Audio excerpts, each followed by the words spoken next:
Yo, good morning mga kanegrang ina. Nandito tayo sa San Antonio. Nagati tayo kay Zion. And si Kuya, ang name ni Kuya? JR po. Ayan si Kuya JR. So, nakasalubong niya ako. And then, sabi niya, subscriber ko na daw siya. So, thank you so much Kuya JR. Actually, yung anak niya, classmate ni Zion. So, maraming salamat po sa pag-subscribe kay Negrang Ina. Thank you! So, ayan, good morning again mga kanegrang ina. Tapos na tayo maghatid kay Zion. So, ngayon, nagplano ako, kahit hindi Friday, nagplano ako magmunggo. Diba? Kasi meron tayong chicharon and malunggay na nakuha just dyan lang sa backyard. Diba? So, magpapalambot tayo ng mangga. Then, bago natin gawin yan, lalamasan muna natin ang asin. Kasi minsan, may lasang ano siya, yung mapakla. Kaya kailangan lalamasin mo muna siya sa salt. Diba? So, nakakatuwa naman si Kuya kasi diba, naglalakad lang ako sabi niya, subscriber nyo na po ako. Thank you so much sa pag-subscribe. Diba? Sobrang nakakatuwa kasi yung mga nanonood sa akin, mga hindi ko na talaga sila kilala. So, talagang organic yung pagdami ng ating subscriber. So, talaga namang ni Lord dyan na ako, ang ko ngayon is, okay na sa akin 1,000 subscribers. Diba? Yun po yun. Push natin yan. And shout out nga pala kay Direct Pete. Yan. And then kay Sir Jojo Victorio, shout out sa inyo po. God bless you all. Yan. So, nilamat natin sa ating. So, masarap to. Wala nang ibang sahog, guys. Hindi na kailangan sahog-sahog ng mga karni-karni. Chicharong baboy lang ay okay na. Diba? So, ayan. Luluto muna tayo. See you! Ay, mga kanegrang ina, ayan. It's our ALS day today again. So, ayan, nakikita nyo, ALS. May pasok kami ngayon, Tuesday. Noong Thursday, wala kaming pasok. Pero, even though wala kaming pasok, nagbigay si Sir ng mga module. So, namumuti tayo kasi nagpulbo ako. Para naman maputi akong tingnan. Kasi ang puti ng katabi ko. So, ayan ang aking mate. Diba? So, kami ang lagi magkakasama. So, si Alex, medyo nahuli ng dating. Mamaya pa siguro. Kasi napakalayo ng bahay ni Alex. So, ito ang aming ALS journey. Patuloy niyo pong suportahan ang aming pag-aaral. At thank you sa mga subscriber and sa aking bagong subscriber na si Kuya JR na nakasalubong ko kanina sa Barrera. Shout out sa iyong family. Thank you! So, ayan na nga po mga kanegrang ina. Busy na naman si Sir Shera sa pag-check ng aming Tuesday and Thursday module. Kasi nung isang linggo wala kaming pasok. Kaya talaga naman binuno namin ang mga module na yan para matapos. Talaga naman si Sir Shera ay napakagaling mag-check ng module. So kami naman, para naman na matumbasan ang ginagawa ni Sir na pagtuturo sa amin, amin naman ginagalingan ang pag-arrange ng aming module para very easy naman ni Sir ma-check ito.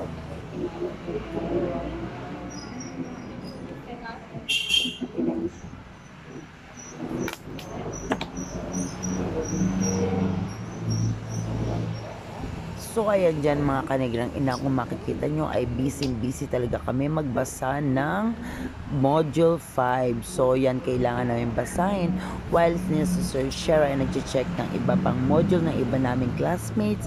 Nire-revisa na namin ang mga module na yan para pag in-explain ni Sir ay medyo may alam na kami.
dyan mga kanegrang ina, tinitake down ko ang mga take note, ang mga sinasabi ni Sir Shera para naman mas sure ako dun sa step by step na gagawin sa aming Module 5.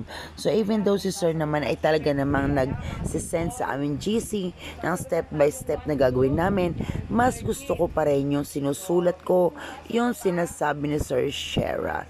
Kasi iba yung sinusulat mo, talagang nag-a-absorb sa'yo kung ano yun talagang mga gagawin mo sa module mo, yung pagkakasunod-sunod ba. So, I always have my spare notebook to take notes kung anong sasabihin ni Sir Shera.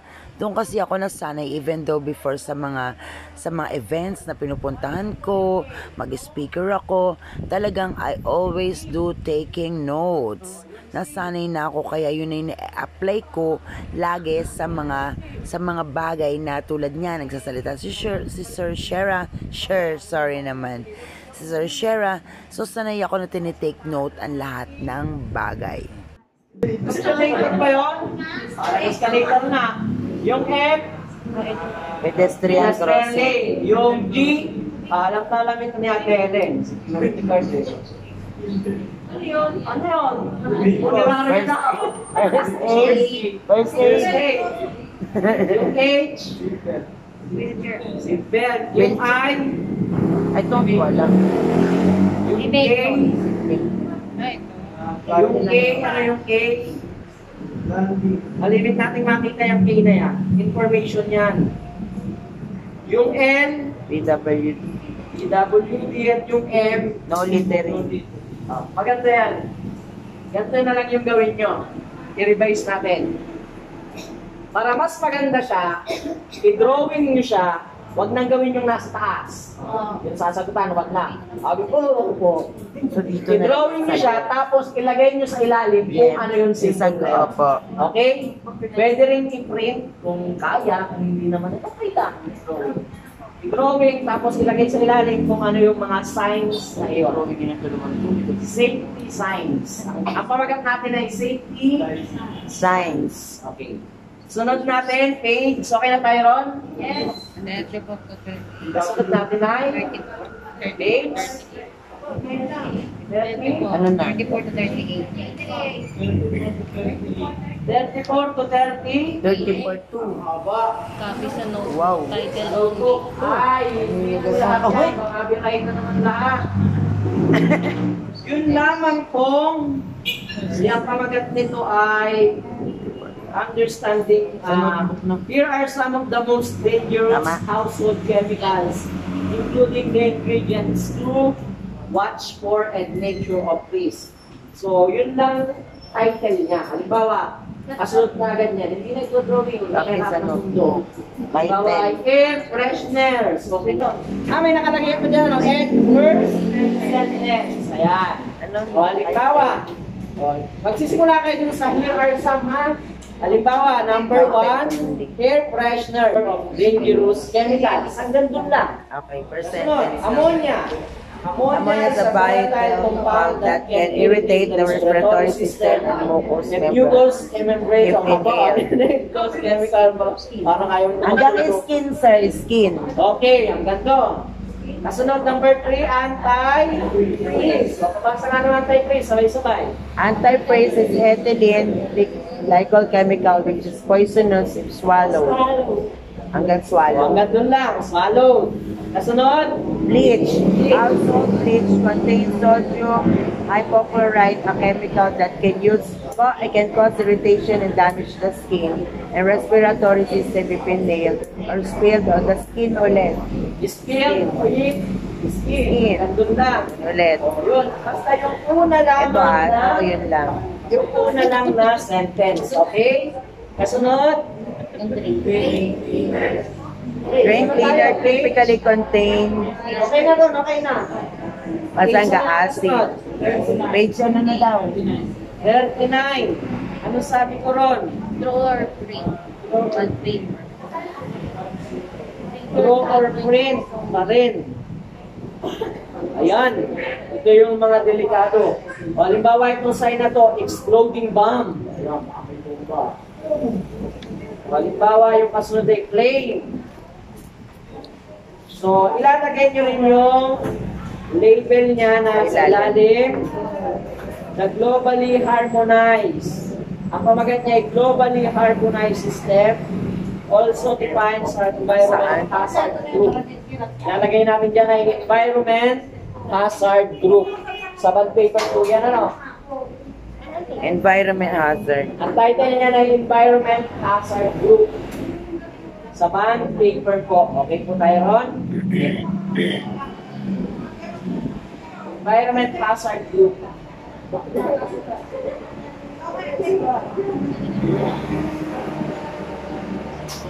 Kasunod, Page 45. 45. 45. Hanggang 48. ayan, rich 20 contact. items. Intermediate pad to. Ilang item? 20. 20. Ito na yung parang pinaka-quiz niya. So, ano sabi ko? Letter na lang to. Copy question. Lati ba ang tanong? Yung pong ano, answer words. Answer words. Letter na lang po. Letter na lang. Right? The letter of the correct answer na lang, yung 1 to 20. Nakalagay dyan, post test. Post test, yung 1 to 20. Ano? Post Ulitin test. natin. Ulitin natin. Isa-isahin natin. Ayan. Let's go back. Page 2. Mas naano ko pag nagsulat. Ayan. Ulitin natin. Isa-isahin natin. Page 2 hanggang 3 4. and 4. Pre-assessment. 2, 3, and 4 pala. Ilalagay ang tanong at ilalagay ang letter at yung word sa intermediate. Next natin. Ano na yun? Next natin. 2, 3, and 4. Page 2, 3, and 4. Page 8 muna. Page 8 sa notebook. Ano po? Kasunod ay page 9. Ay, Sa bond bakit? paper, draw or print, then mag-memorya ng 3 symbols. Kasunod ay, latin nyo, page 28, 29. Diyan tayo bigla. Copy sa note. Pero basahin nyo rin ha. Sila yung pinagagawa. 28, 29. Ang layo. Yung 28 ay saan? Yung 29 ay sa notebook din. Kasunod ay 33. 33. Copy and draw. Sa bond paper. Draw. Ayan. Hindi nakaka-copy. Andin, draw na. I-draw na lang siya, tapos yung sa ilalim kung ano yung symbol na yun. Ano po? Draw Ano po? Page 33. symbol. So, ilalagay na lang yung mga symbol na yun. Then, kasunod, sa bond paper yun. 34, copy sa notebook. 34. 34 to 38, ang ilalagay lang ay yung title, Then only saka per sentence. per sentence, doon magsisimula sa here are some. Ha? Then, sunod na ay 39 sa bond paper. Then, yung kasunod na natin ay yung 45, 46, 45 letter po na lang sa intermediate. Post test. At, okay po? Post test Post pala, test no? po yun. Post test. Parang post test. Nagkaintindihan na po tayo ron. Sir, yung page 2, 3, and 4 po. Pre-test. Ayun. Oh, yung huli ay post Post test test. na natin yun. Nagkaintindihan na po tayo. Ayun to. May tanong po ba tayo? Oh, walang tanong, kaya may sagot yan. So, ngayon, ay malinaw na yan para sa For module. pre-test. Module ano yan? Module 5. Module 5 kasi nag-module 4 na tayo, ano? Ng science. Sa Webes, ay inaasahan na tapos po yan para may bigay ko sa inyo yung module 3. Pabalik tayo. Ano po? Pabalik tayo. So, okay na tayo dyan. Parang wala ako. So, meron po ba kayong mga concern? Cute naman ni Rara. Rara. Baby, Rara. Wala po. Love you, Rara. Rara. Cute niyan. This is Rara. So, ayan nga po mga kanegrang ina, tapos na tayo sa ating ALS. Ngayon naman, tinuturuan ko muna si Zion sa kanyang assignment bago naman ako gagawa ng aking module. And then, syempre, i-check natin ang mga notebook ni D-Boy kung siya ba talaga ay nagsulat sa kanyang mga notebooks ngayong araw na to. So, ayan, nagdo-drawing si Zion. So, see you later sa aking pag-module. Ayan na nga po mga kanegrang ina, pagkatapos pakainin ng mga kiddos, mag-shower, refresh na sila. So, ako naman bakbakan sa module ngayong gabing ito. So, sorry kasi talaga naman pag ako'y nagmo-module, ako'y hindi nakikipag-chat or whatever. Focus tayo sa ating module. Dahil Thursday, ipapasa na po yan. So, see ya!